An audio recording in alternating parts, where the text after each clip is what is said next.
All right, welcome into the live stream. Had a little issue there, but I think we're all right. All good, man.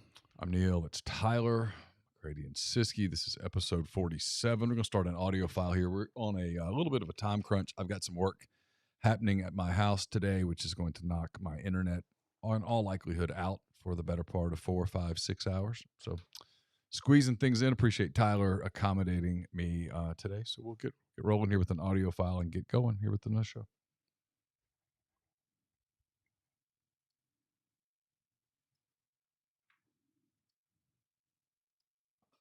Welcome into another edition of McCready and Siskey, powered by Rain Total Body Fuel. For the first time in 2023. I just spewed rain all over your carpet. Oh, thank you. I'm Neal. That's Tyler. Welcome into the new year. We don't have a road to anywhere, thank God, at least for a little while. And anyway, we'll talk about a few things. It's been December the 21st, I think, since we were last with you. So hope everybody had a Merry Christmas, a Happy New Year, and all of those things as we get rolling with, frankly, a busier part of the schedule for a lot of people in the world that you work in. Yeah, I'm a little nutty right now. You're headed to the College Coaches Convention this weekend. Yep. Is it in Charlotte? Charlotte, North Carolina. So we'll talk about a number of things. First, I want to tell you that we're brought to you each and every time by Rain Total Body Fuel. I'm looking for, there we go. You can tell I'm a little dysfunctional today, too. It's okay. You're all good. We're brought to you by Rain. 300 milligrams of natural caffeine, BCAAs, electrolytes, zero sugar. It's got what you need to push the limits, achieve your goals. Check them out on Instagram at Rain Body Fuel to learn more. We did this when we were in Boise and Vegas, but again, one more time, thanks to the people at Rain. Studs For our trip to Las Vegas, our trip to Boise. The people at Rain, as you guys may have put together, although a few people did not put this together because I was accused of, I didn't go to the Texas Bowl. I had a couple people accuse me of using the Rebel Grove / NPW digital travel budget to go on a trip to Vegas instead of going to Houston. A lot of false accusations out there lately. Yeah, a lot of that. It's almost like when people just decide they don't like you, they just go after you with whatever they want to. That was not true. The people at Rain made that happen, and we are incredibly appreciative to them for that. Appreciate it. So in case you want to know, by the way, your camera is, if you're ever looking directly into the camera, that's yours. That's mine over there. This is the one that's on both of us. Okay. That one's pointed at me. Dude, that's... So you want to see this? Yeah, let's do some angles. This is my first time in the new studio. There you go. There's your... Hi. There's you right there. Hi, Mom. That's me. Hello. It's probably good. I've got the, I've got the orange dreamsicle. What do you have there, Tyler? I have the Melon Mania. It's one of my favorites. That and Red Dragon. I can't wait till oh dude, I'll show it to you later. Bob sent me the the marquee, the release date on the malt beverage that Monster is purchasing. He sent me the graphic. It's coming soon, boss. Pretty good? Yeah, I haven't had it. He's gonna send us some. Yeah. You like the graphic though? Oh yeah. Okay. It's coming. Also, to avoid any confusion, Monster owns Rain. There seems to be some confusion on that. Yes. So thanks to the people at Monster and Rain. Because they're the same people. Same people. Yeah. So good people, good guys. Did you have a good holiday? I did. So I fought through. I had a rough trip in Boise. I was not feeling well. My wife was convinced that I had the vid. So she met me in the garage with full PPE, gloves, nose swabs before I could get back in the house. I was negative. So, but I had that disease that nobody knows what it is, that everybody's testing negative for flu and everything else. But I was not, it felt worse than the vid. I can tell you that. And so you did not feel good the day of the Boise game. I did not feel great. I had a rough dinner. Dinner was rough. Yeah. Like I made it through, but I didn't know if I was going to make it in the car ride back. And when I made it about 10 feet into the hotel room before I started talking to the porcelain god. And it wasn't alcohol induced. No. So That's why when you said that at first, I was like, well, you didn't drink very much. And yeah, then I thought, oh, you're sick. yeah, I didn't go well. But we made it through, and then we got back. So we had the cold streak when we got back. Yep. My hot water froze in my house. Not the cold, because I have a tankless water heater. Yep. And I guess it's on the side of my house. Mm-hmm. Well, the wind chill was whatever, minus 15 or whatever it was. It was cold and it stayed cold. It never warmed up at all during the day, which is usually we'll get cold weather here, but during the day it warms up some. But during the where my tankless water heater is located outside of my house, which I didn't know that, new house, is in basically a wind tunnel between that and another house. And so there's no telling and not going to see sunshine, the whole deal. So I need to issue an apology to my wife. We got a nice little spat. So I text Chase. Chase seemed to know some stuff about it. I text Chase, like, what the hell I do? I messaged one of the guys on the board that's a plumber. Hey, what do I need to do? I don't want to bust my shit, And my wife's on the internet coming up with her solutions, and they're never good. Okay, hair dryers and such. Oh yeah. So I'm telling her how crazy she is. Right? She gets mad at me because I'm trying to investigate what to do before I go do it. I'm a measure twice, cut once guy. She is just cut, and hope it's the right size. So while I'm doing that, she gets pissed at me, goes and puts on a parka and says, if you're not going to do it, I'm going to do it. So she puts on a parka while I'm trying to figure out what's going on. And like literally, no shit, like fur and everything. And we have long extension cords. We've had them forever since the hurricane back since Katrina. We use them for stuff. She plugs the hair dryer. I mean, she has like 200 feet of extension cord, plugs the hair dryer in, and goes out there and stands with the hair dryer on the tankless water heater. All right. So I'm sitting there going like, what are you doing? We're not having polite conversation with each other. And guess what happens so I get my shoes on. I figure out what to do. I get my shoes on. I'm starting to get dressed. The hot water comes on. She comes back just bowed up. Peacocking and just let me have it. So toodles to my wife. Or my dad would be proud I married a handy woman. So yeah, that's how I got started. Aaron. Yeah, good job. But no, we had good family time. It's probably the most enjoyable holidays I've ever had. A lot of family time, which I just haven't had a lot of that in my life, and it was great. So there you go. That's good. So the wife, she's hot and she's handy. I mean, she's the two H's. There you go. I outkicked my coverage, Pops. All right, we it's our first time to get together. We hadn't talked about football. Yeah, and probably before Monday night, we would have been talking a lot of football. And then Monday night happened. Yeah. And it was a game that you and I were both excited about. We both kind of follow the Bengals a lot. I think we were both pretty pumped to watch the Monday night football game. So were a lot of people. Yeah.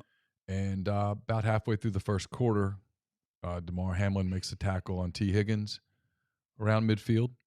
And he comes up, stands up after making the tackle, and then suffers cardiac arrest and goes down. And as we record this Wednesday at 11:18 Central Standard Time, there's still no firm update on Damar Hamlin's health situation. He's been intubated, I think is the right word, since Monday night. His cousin, I think maybe an uncle, cousin of a family member who made the trip from Pittsburgh, he's from Pittsburgh, to Cincinnati, said that he had to be resuscitated twice. We knew on the field. We saw someone said 8 minutes of CPR, which is a lot of CPR. That's a lot. And then he had to be resuscitated again at the hospital. This is per a family member. Neither one of us are in the hospital, obviously. But I'm curious. The game obviously was suspended. It does not appear that it will be made up. It appears that the NFL is going to carry on with the schedule this week, starting on Saturday. Both the Bengals and the Bills separately have games on Sunday that, as of this moment, are on schedule to be played. You've been in football pretty much your whole life. You've been in organized football since forever. You've been around it forever. Injuries are part of the game. You've seen people get hurt. Yeah. You've gotten hurt. You've seen people get hurt. Teammates have gotten hurt. Players that play for you have gotten hurt, etc. You grow accustomed to, hey, this happens, right? Guys get hurt. We press on because it's football. That said, Monday night was different. For a lot of people, it was different for people like me who watch it, who cover it. I've seen injuries. But I'm wondering what it was like for someone like you who's around the game, and the game is such a part of your life, to watch someone go down on a field like that. And as of this moment, some 36 hours later, we still don't know what his situation is. Yeah, it messed me up, man. I'm still messed up about it. I haven't said anything on Twitter or anything like that. I don't. That's kind of the first thing I've said about it. It's still messed me up. It's the first moment of inclination as a father that I don't want my kids playing football. It's the first time. Maybe I'm getting softer as I get older. I don't know. I've always had the mentality. I've been kind of old school. I'm a young coach, or I was a young coach, but with a kind of an old school mentality. That's the way I was raised in the game. And there is a brotherhood of anybody that's ever played the game, man. And, the reason that football, and if you've played football, you understand this. And if you've been on a team, you understand this. If you didn't, then I'll explain it to you. Everybody knows the risk involved when you go out there. And I've heard people say, I'd lay my life on the line for this game. And you know the risk. You know that anything can go out there and happen. And then that, because of that risk and you putting your body on the line. And look, I'm 45 years old. I pay the price every morning when I wake up because I played the game every morning, just like everybody else that's my age that played the game. And there's like this brotherhood that, hey, you go to battle but it's a game, but you kind of mentally get out of reality, I guess is the best way to put it. Like, it's really not that important, but in your mind, it's like, yeah, we went to war together. No, you didn't. You went and played a game. But it's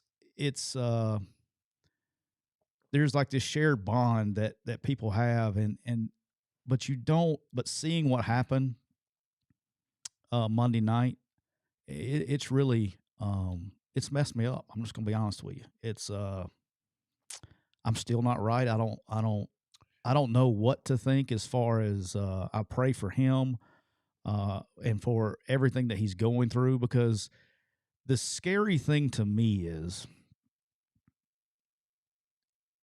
that hit has happened 800,000 million times. Sure. I mean, that wasn't even. And no. I mean, if you watched an entire weekend of football and no one told you what play, okay, that wouldn't be the one you picked. Not only that, it wouldn't even make the cut. Correct. I mean, it wouldn't be one of the 20 that you'd pick out to go, oh, that was probably the one where somebody got really bad hurt. I mean, it wouldn't. I'm not sure you would have even given it a second look. I mean, it was a wide receiver catching a short pass, and there was a collision, and they went down, and everybody got up, and Joe Mixon was trying to get over to hurry him up because I think they were trying to go into the next play quickly, and he stands up, and then he goes down, and no, it's not the play. If you had not seen him go down, you would never have looked at that play and went, oh, that was a dangerous play. Yeah, and then I played receiver, right? And so, I wasn't the biggest guy. And so when you got a chance to give DBs the business, you gave them the business. And one of the things you would do, one of the kind of tricks that you learn is, okay, you're in the open field and you can start to try to make a move on somebody and they'll get flat-footed. And then you're not going anywhere. You're like, all right, it's my turn to give them the business. So you'll start shaking a little bit and then you'll plant your foot and run through them. That's what T. Higgins did. Right. That was his opportunity. You know what I'm saying? Like, yeah. That play happens every single game. A receiver does that every single game. And these were two people who had become friends. T. Higgins and Damar Hamlin had become friends at Tyler Boyd's camp in Pittsburgh. Tyler Boyd Yeah. and DeMar Hamlin are both Pittsburgh natives, and they had camped. Hamlin had come to Boyd's camp, as had T. Higgins. Yeah. And so they'd gotten to know each other there. And, I mean, he wasn't trying to hurt anybody. He just, they were just playing the game, right? Somebody said it here, Austin said, can we all agree that people who are blaming T. Higgins need to be removed from TV? I haven't. I've missed something. Obviously, I've tried to stay off There social was media, one high-profile person that blamed Who? Higgins. I can't remember who his name was. And so, well, they're a clown. yes, of course. I mean, you don't know what the fuck you're talking about. You don't know anything about what you're talking about. I was going to say, one of the things people do in football, and they've said, hey, we're gladiators. No, you're not. You're football players. Gladiators go to war. They go to battle. You understand when you go to war and you go to battle that you're not all coming back. The truth is, football teams, they all expect everybody to come back to the locker room after the game. Yeah, you may be beat up, but you should come back. You're going to come back together, and you're either going to celebrate or you're going to commiserate, but you're coming back. It's not. It's not life and death, and so. And then you get, and I guess that's what kind of. And I'm not saying it's correct by any stretch of the imagination, but you have to be. Look, guys, playing the game and playing the game at a high level, everybody's got a screw loose or two. Okay, I mean, you got to be different. Not a normal person, definitely different than most people. But you put yourself in, and that's what's messed me up, is you put yourself in this mindset, right? That I know as an educated human being, what you're saying is 100% correct. Right, sure. But to go out there and do what you do, I mean, like, to know that you're running full speed, pads be damned. I mean, the older you get, you don't even wear pads hardly anymore. You're about to go run and collide with people 80 times a game at full speed, knowing you're going to get hurt and not flinch. I mean, you got to be off a little bit. Yeah, sure. All right. I was one of them. I get it. But you put yourself in a mindset that you are a gladiator. I am invincible. Yeah, I may get hurt, but I'll be back. Mm-hmm. And so I think that's what it's the reality has been set in, if that makes sense, with a lot of people that had that mentality.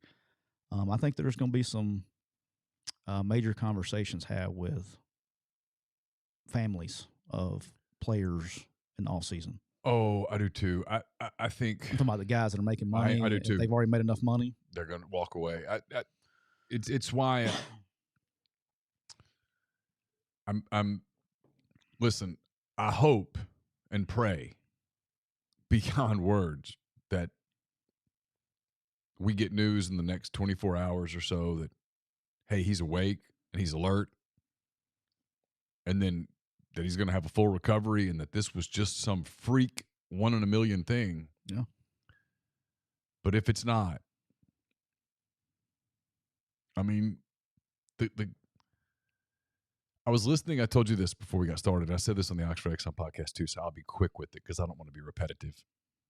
I was listening last night. I went to run an errand for my wife, and I turned on Sirius XM, and I had turned it to the NFL channel 88, I think is what it is, 88, 89, one or the other.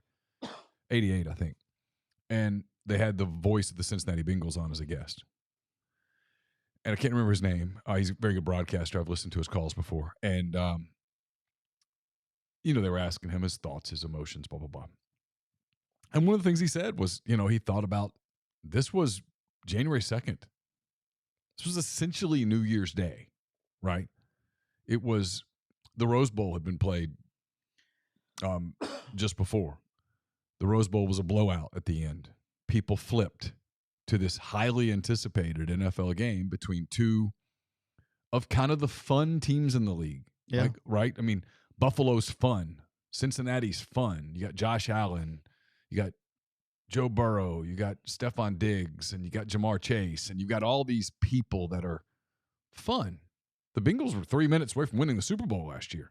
A lot of people think the Bills were a coin toss from winning the Super Bowl last year. I think most people think the odds are one of those three teams was going to represent the AFC in the Super Bowl this year. I mean, this was a big game that everybody was excited about. This was a Monday night game that the TV people were pumped.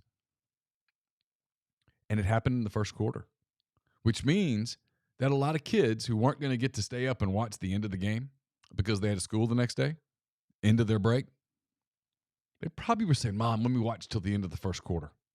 Yeah. Mom, let me watch till halftime. Dad, let me watch till halftime. I did it at my house. And so they saw this.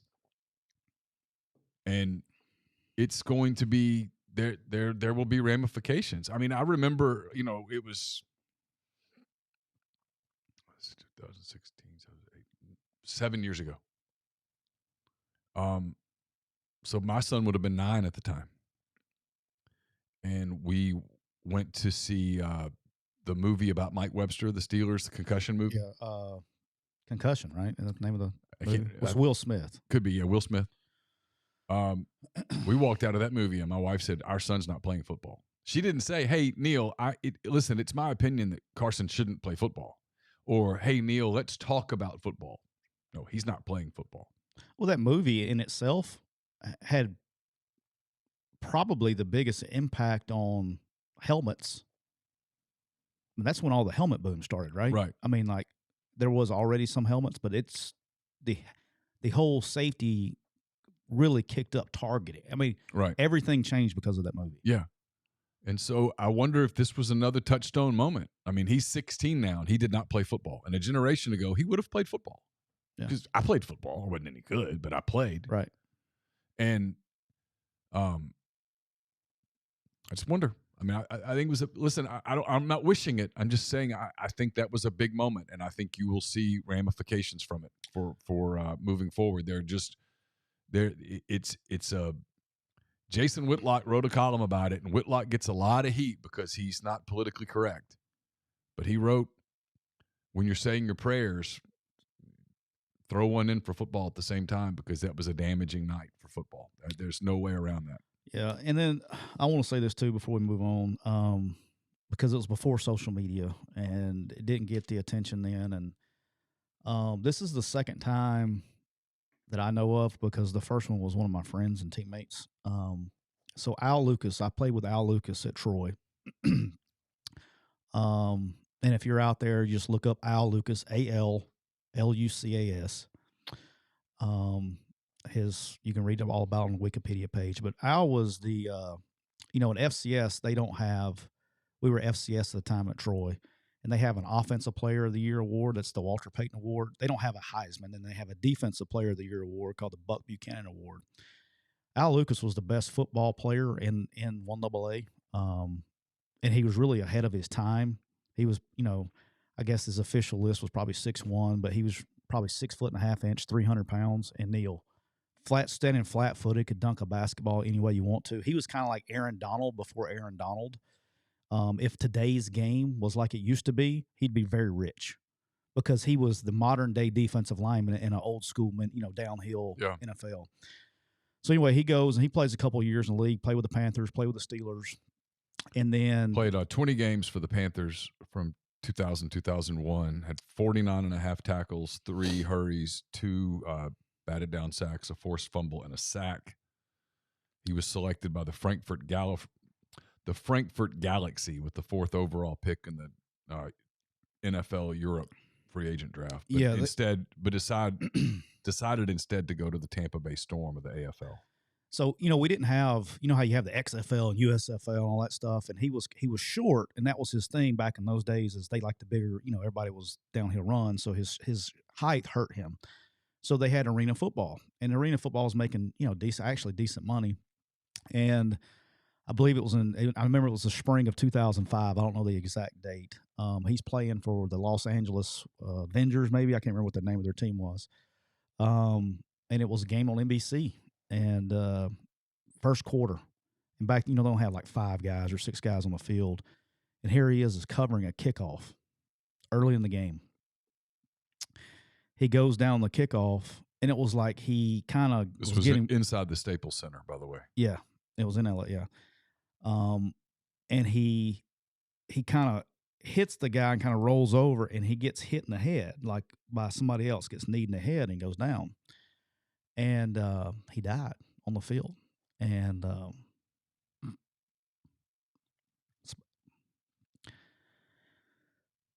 good dude. He was a good dude. good friend, and he severed his spinal cord and couldn't breathe. So basically, he suffocated because of a neck injury. Was, I guess, the official ruling. But that's tough. Yeah, I don't. It's really it's. I say interested is not the right word. I'll leave it at that, though. I'm admitting it's not the right word. I'm interested to see what the NFL season is like this weekend, what the NFL games are like this weekend. There are guys around the league that I'm not just making this up. There's guys around the league that don't want to play. That they're going to go to work, but it's work this weekend. It's not games. There are guys, especially if this remains sort of unresolved and ambiguous as we get to Saturday, there are guys that are going to be taking the field not in the right frame of mind to play. You don't. You know, they talked to the Bengals and the Bills, the league did on Tuesday. And both teams, according to reports, both teams' answers were basically, we're not in a position to play. You can't play the game worried about, I'm being serious, and it's right, wrong, or indifferent. But I think it's well been established since Monday night, but you cannot play the game of football worried about getting hurt. You just can't, because that's when you get hurt. That's when you get hurt. Yep. And you can't play thinking about something else. And, you know, hopefully that we get good news and everybody can move on. But as far as playing, but it's just not important right now, in my opinion. So, and look, you're not going to find anybody on this planet, I don't care who you are, that loves the game more than I do. And it's just, you know, there's different things, man. There's more to it. So we'll transition in a second, give Tyler a chance to kind of appreciate you sharing that story, by the way. I know that was hard. Walk-On Sports Bistro puts everything they've got into bringing you game day with the taste of Louisiana. Dig into their mouth-watering, made-from-scratch Louisiana cuisine, po' boys, gumbo, voodoo shrimp, plus fan favorites like juicy burgers, fresh salads, all in front of 70-plus TVs, 40-plus ice-cold beers on tap. Check them out in Oxford or Ridgeland today.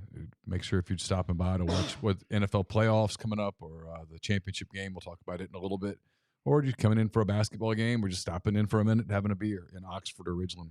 Please make sure that you tell the people at Walk-Ons how much you appreciate them sponsoring this show and all of our content at MPW Digital. I know you wanted to talk about this, I did not know about this. Yeah, this will be a good transition. We'll get you from upset to mad. There's been a. I mean, like, I'm gonna need a Xanax after I leave your house. I got rain too. I mean, what are we doing? Yeah, LSU blew out Purdue in the what was that? The Capital One Citrus whatever bowl. It really wasn't the story. The story was Keyshawn Butte, who's declared that he was going pro, and then there was this Snapchat / Instagram photo that went viral over the course of 24 hours leading up to that game about an alleged sex scandal inside the LSU program. Brian Kelly addressed it very ambiguously by saying that everyone inside the program was held to high standards, et cetera, et cetera. Go ahead. Thanks for the tee up there. All right. I'm trying to decide if we want to go breaking news or not. I don't know. All right, let's have fun. Yeah, you got breaking news. Right, first of all, I'm going to read it. News, do it. All right, here we go. Let's read this thing first of all. All right, so this is what's wrong with our fucking society right now. All right, I'm back. I'm ready to go. All right, this is really pisses me off. So I'm not an idiot. I see all the stuff going out there. I'm like, what the hell is going on? So here's what I come to find out. On a message board, somebody took a screenshot of a Snapchat. Okay. Let me read said Snapchat. Okay. Secret board scoop, period. Not out in the public sphere yet. Butte was just the tip of the iceberg. Apparently, There was a sex party in Atlanta during the SEC championship stay, and the participants got caught. At least 5 have been identified. Keyshawn Butte, Destiny Wilson, the on-campus recruiting coordinator, Cortez Hankton, wide receivers coach, J.R. Belton, director of recruiting, Corey Phillips, associate director of player personnel. Butte was dismissed. Wilson, the lone female at this affair, resigned on December 8th. She has a history of this sort of behavior, and we failed to catch it due to due diligence. Hankton, the highest-paid wide receiver coach in the country, will be terminated effective after the bowl game. The fates of Belton, the reputed instigator, and Phillips are not known yet, but both are almost certainly gone. This is all, again, to be clear, this is all... This is a Snapchat right that was put on a message board, and then... It went viral. It goes viral. Yeah. All right, here's the problem. The morning of that game, it was just everywhere. It's everywhere. Right. Y'all know the truth of this? It didn't happen. It didn't happen. Why did it not happen? I'm not going to... Trust me, per sources, it didn't happen. And here's the problem. Hankins, he's got a wife and kids. So what did happen? There was the people who are at LSU had nothing to do with anything. There are 3 people in that deal. There are 2 people that are no longer there. Okay. I'll let you do the math and figure it out. Butte's not there, and I'm going to guess Wilson's not there. There are 2 people that aren't there anymore. It's not hard. One was dismissed, and one's no longer on the football team. But you know what? There was a guy coaching receivers the other day, and Corey Phillips, he got the job, and he was like, oh, he left. He must be involved. No, he got a $100,000 pay raise in a dealer car. That's why he left. Where's he now? Colorado with Dion. Good for him. Okay? Okay. You get a $100,000 pay raise in a dealer car, guess what? It's been real, guys. Yep. Okay? And then the other guy was just her boss. Belton? Yes. Okay. None of this happened. None of this, these 3 people, there was no organized sex party at the game. That did not occur. All right? So, but here's the problem with it, is it's gone so viral now that you have Hankins who has a wife and kids. You got Corey Phillips that has a wife and kids. And they're going to be walking around town and people, they got kids at school. They're going to be talking. And it's going to be national news. But when it finally comes out that they had nothing to do with it, nobody's going to say shit. And they're going to have to live with this probably for the rest of their life. But somebody on a fucking Snapchat puts on a message board, makes up shit. It's not true. Didn't happen. And so you got... here's what I hope happens. I hope they find out who did this and sue the living shit out of them. Somebody's got to be made an example of. That's bullshit. That is complete. That harms careers. Sure. I mean, dude, that's bad. I mean, that ruins marriages. Because now, how would you feel? All kidding aside, how would you feel if you had to come home? Somebody posted something. I mean, you're not as public as Cortez Hankins or the Hankins or Corey Phillips.